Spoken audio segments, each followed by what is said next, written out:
So when you first started getting published, you wrote with your mother, Joan Grant.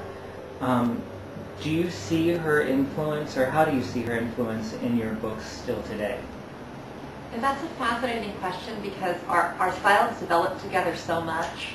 I'd written some before we wrote together, but I hadn't been published yet. She'd written nonfiction, but as published novelists, we really developed together. So I know her influence is still there. It's very hard to separate in my writing now what's me and what's her influence. I mean, even Charles and Melanie as characters came from an unpublished book that we had started together. And I think the whole way I go about plotting comes a lot from plotting books with her.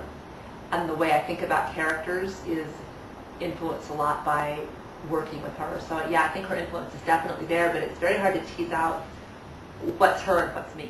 How is it that you work on characters, and what part of that do you think comes from working with her? Oh, good question. She was a psychologist, so I think she had a lot of insight into people. The questions she'd maybe ask about what drove people. She was good at going into their backstory and thinking through details and things that formed the characters. She was very good at taking a secondary character and quickly sketching them in with a lot of good detail.